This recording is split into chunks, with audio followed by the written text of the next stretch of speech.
बिस्मिल्लाहिर्रहमानिर्रहीम। अस्सलाम वालेकुम स्टूडेंट्स, कैसे हैं आप लोग? ठीक हैं?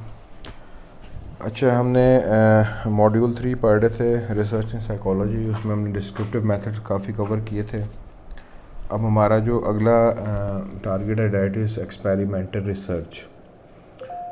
देखो, एक्सपेरिमेंटल रिसर्च सिंपल सी बात है, it is clear from the name, जहाँ पे एक्सपेरिमेंट्स हों। अब देखो, आप लोगों ने शायद फिज़िक्स में, केमिस्ट्री में डिफरेंट एक्सपेरिमेंट्स किए हों। अब एक्सपेरिमेंट रिसर्च का बेसिक जो कह लो ऑब्जेक्टिव होता है ना, to find cause and effect relationship. For example,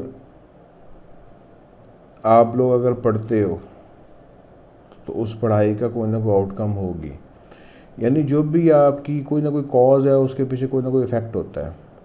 और रिलेशनशिप देखते हैं। अब हमने वेरिएबल्स की बात की तो इसमें भी इसी तरह दो वेरिएबल्स होते हैं जिनको हम साथ लेके चलना होता है। जैसे हमारे एग्जांपल में क्लियर था कि जितने ज़्यादा लोगों की गैदरिंग होगी उतने कम चांसेस हैं कि उस जो पर्टिकुलर बंदा जो मुसीबत में उसको मदद मिलेगी।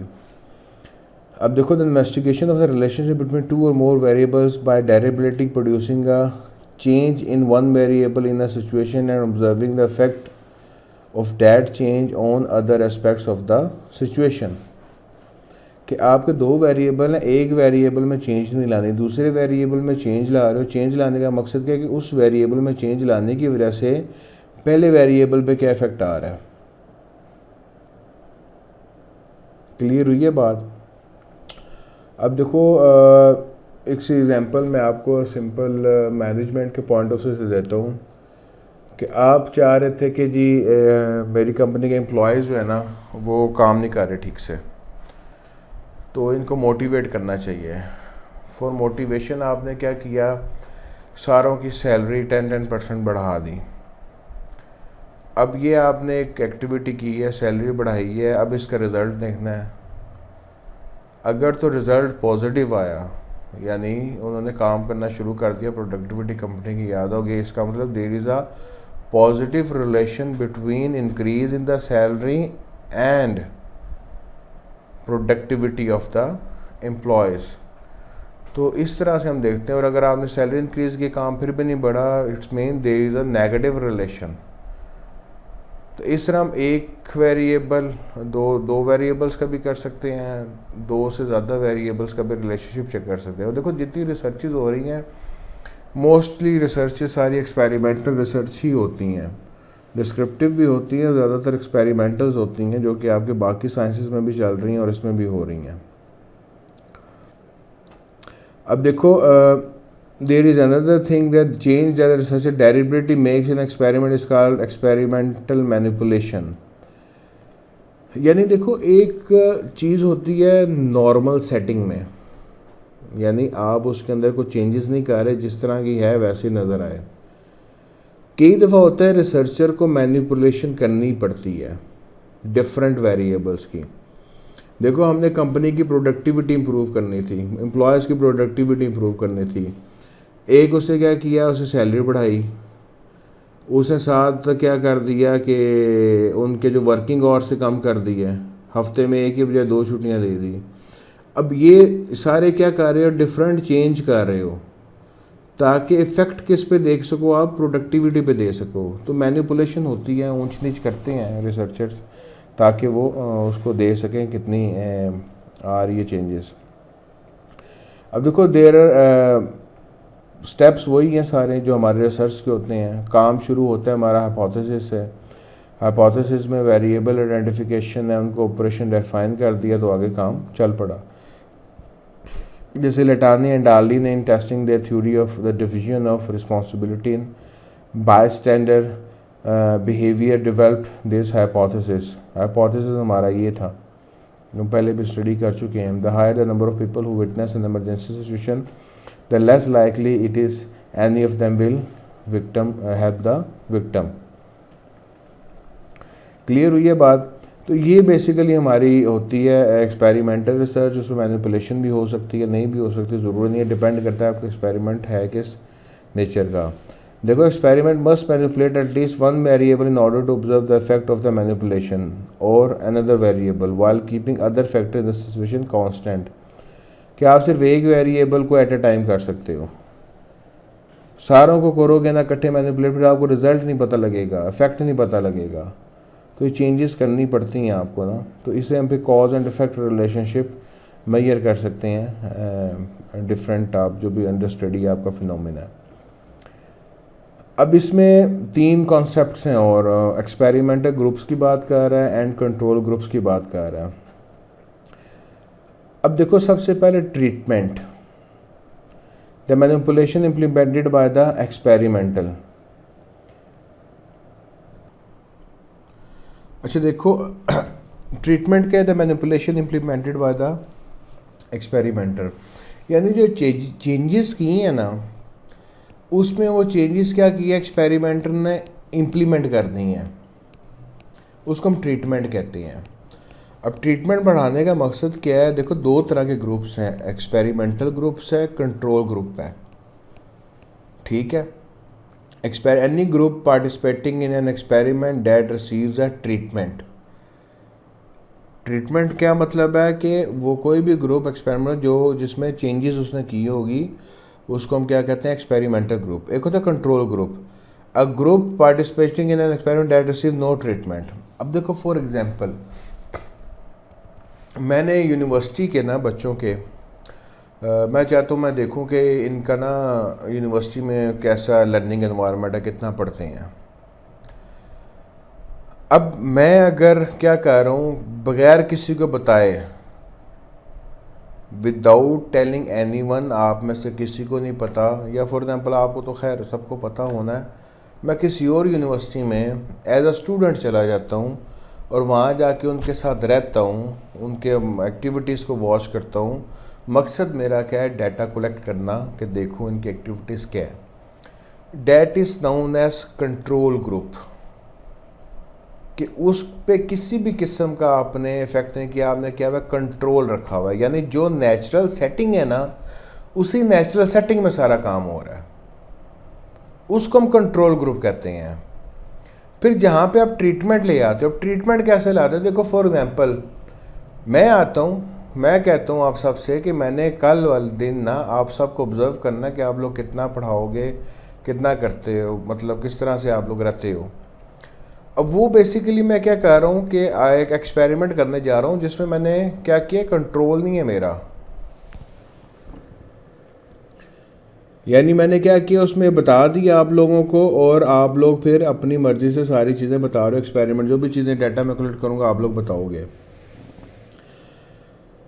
अब देखो बोथ जो एक्सपेरिमेंटल कंट्रोल ग्रुप होते हैं वो रिसर्चर्स क्या करते हैं, to rule out the possibility that something other than experimental manipulation produce the results observed in the experiment. मकसद क्या है, मैनिपुलेशन नहीं होनी चाहिए, बाकी सब चीज़ें एप्लीकेबल हैं, बाकी सारी चीज़ें। मकसद हमारा चाहे कंट्रोल हो जाए चाहे एक्सपेरिमेंटल ग्रुप हो जाए, मकसद हमारा क्या है कि हमने रिजल्ट्स एक्यूरेट देने हैं। देखो for example consider a medical researcher who thinks she has invented medicine, she has invented a medicine that cures common cold, बुखार होता है। To test her claim she give the medicine one day to a group of 20 people who have cold and finds that 10 days later all of them are cured. Clear हुई है बात। अब ये क्या किया, उसने मेडिसिन दी है, 10 दिन बाद पता लगा रिजल्ट आ गया उसको। तो ये चीज़ें बेसिकली हम कहते हैं। अब देखो, an observer viewing this flawed study might reasonably argue that people would have gotten better even without medicine. What the researcher always need was a control group consisting of people with colds who don't get the medicine and whose health is also checked 10 days later. अब देखो difference क्या है इसमें और मतलब जो कह रहे हैं कि कंट्रोल ग्रुप में, कि एक ग्रुप को आपने ओपन छोड़ दिया, मेडिसिन दे दिया, अब उसको हमने चेक तो करना हो सकता है मेडिसिन के बगैर ही 10 दिन में ठीक हो गया हूँ। क्लेम उसका ये आया कि मेडिसिन के बगैर ही ठीक हो गए हैं। तो ये किस तरह साबित कर सकते हैं? तो उन्हें चाहिए था एक ग्रुप को कंट्रोल रखते हैं, एक को एक्सपेरिमेंटल रखते हैं। कंट्रोल कहते हैं उनको, मतलब लेट्स सपोज 10 बंदों को बुखार है, 5 बंदों को मेडिसिन देते हैं, 5 बंदों को बगैर मेडिसिन के रखते हैं। जो मेडिसिन के बगैर बंदे हैं ना, वो हमारा कंट्रोल ग्रुप है, यानी उस पर हम किसी भी किस्म की कोई एक्टिविटी परफॉर्म नहीं कर रहे। जो एक्सपेरिमेंटल ग्रुप है, जिनको हम ट्रीटमेंट दे रहे हैं, जिसमें हम तजर्बा कर रहे हैं, वो 5 लोगों का है। 10 दिन बाद अगर जिनको दवाई दी है उनको फ़र्क पड़ गया ना, और जिनको दवाई नहीं दी उनको नहीं फ़र्क पड़ा, इसका मतलब है कि ये मेडिसिन क्या है, इफ़ेक्टिव है। होपफुली अब सेंस बन गई होगी, आप लोगों को क्लियर हो गया होगा। अच्छा, उसके बाद हमारे पास एक और कॉन्सेप्ट आता है, dependent and independent variable. Independence day मनाते हैं, यानी इंडिपेंडेंस का क्या मतलब है, आज़ाद है। डिपेंडेंट क्या मतलब है, किसी पे डिपेंड कर रहा है। अब देखो, जो लटानी और डाली के हम एक्सपेरिमेंट की बात कर रहे हैं कि what is called independent, the independent variable is the condition that is manipulated bye the experimental. अब देखो, अब जैसे मेडिसिन थी, वो क्या थी, इंडिपेंडेंट वेरिएबल है, आज़ाद है, आप एक दोगे, दूसरी दोगे, तीसरे को चेक करते रहोगे। डिपेंडेंट क्या है, चेक जिसको किया जा रहा है वो कौन है, पेशेंट है वो वाला, ठीक है। अब देखो, इन केस ऑफ लटानी एंड डाले experiment, independent variable was a number of people present which was manipulated bye the experimental. यानी देखो, हमने डिपेंडेंट वेरिएबल कौन है, जो ज़ख्मी पड़ी हुई औरत। इंडिपेंडेंट वेरिएबल कौन है, जो लोग हैं। अब वो पहले एक्सपेरिमेंट कर सकती है थोड़े लोगों के साथ कि क्या रिस्पॉन्स आता है लोगों का, फिर ज़्यादा लोगों के साथ कर सकती है, फिर क्या रिस्पॉन्स आता है, एक बंदे के साथ कर सकती है, फिर क्या रिस्पॉन्स आता है। यानी वो औरत का ठीक होना डिपेंड कर रहा है नंबर ऑफ़ पीपल पे, जो कि हमारे इंडिपेंडेंट वेरिएबल हैं। क्लियर हुई है बात? अब देखो, डिपेंडेंट वेरिएबल की क्या है, the variable that is measured and is expected to change as a result of changes caused by the experimental manipulation of independent variable. कि जैसे जैसे आप इंडिपेंडेंट वेरिएबल में चेंजेस लाओगे, डिपेंडेंट वेरिएबल में भी चेंजेस आएंगी। और अगर ये चेंजेस पॉजिटिव हैं, पॉजिटिव कोरिलेशन, नेगेटिव हैं तो नेगेटिव कोरिलेशन आपकी हो जाएगी। क्लियर हुई है बात? अब इसी तरह एक हमारा कॉन्सेप्ट है सिंपल सा कि random assignment to condition proceeding which participants are assigned to different experimental groups और condition on the basis of chance and chance alone. कि डिफरेंट लोगों को डिफरेंट रैंडमली किसी को उठा के पूछ सकते हो, किसी को उठा के दे सकते हो। तो वो for example the experimental might have assigned just males to the group with 2 bystanders, just females to the group with 3 bystanders and both males female to the group with 6 bystanders। यानी आपने एक औरत को खड़ा किया, आपने देखा कि 2 लोगों का क्या रिस्पॉन्स आता है, फिर आपने एक मर्द को खड़ा किया, फिर देखा 2 औरतों का क्या रिस्पॉन्स आता है, मर्द भी, औरत मर्द दोनों ज़ख्मी हालत में पड़े हैं, और आपने 6 बंदों को वहाँ पे एक्सपेरिमेंट किया, फिर आप देखो रिज़ल्ट क्या आता है। यानी आप क्या कर रहे हो, रैंडमली चेंजेस ला रहे हो ताकि आप अपने रिज़ल्ट को चेक कर सको। क्लियर हुई है बात? तो ये बेसिकली हमारा एक कह लो कि सिंपल से एक वो टेक्निक्स हैं। अब फॉर एग्ज़ाम्पल ये आप हमारे पास एग्जांपल है। अब ये मज़ीद आपको क्लैरिटी आएगी experimental point of view, control और जो ट्रीटमेंट ग्रुप है, एक्सपेरिमेंटल ग्रुप है, ये जनाब मासूम से मंकीज़ हैं। एक तरफ ग्रुप 1 है ट्रीटमेंट ग्रुप, यानी इस ग्रुप को क्या दिया जा रहा है, मेडिसिन्स दी जा रही हैं, रिसीव ड्रग कंडीशन। ये ग्रुप भी वहीं पे है लेकिन इसको मेडिसिन नहीं दी जा रही। ये क्या हमारा ट्रीटमेंट ग्रुप है, एक्सपेरिमेंट, यानी इस पर एक्सपेरिमेंट कर रहे हैं, इस पर हम एक्सपेरिमेंट नहीं कर रहे।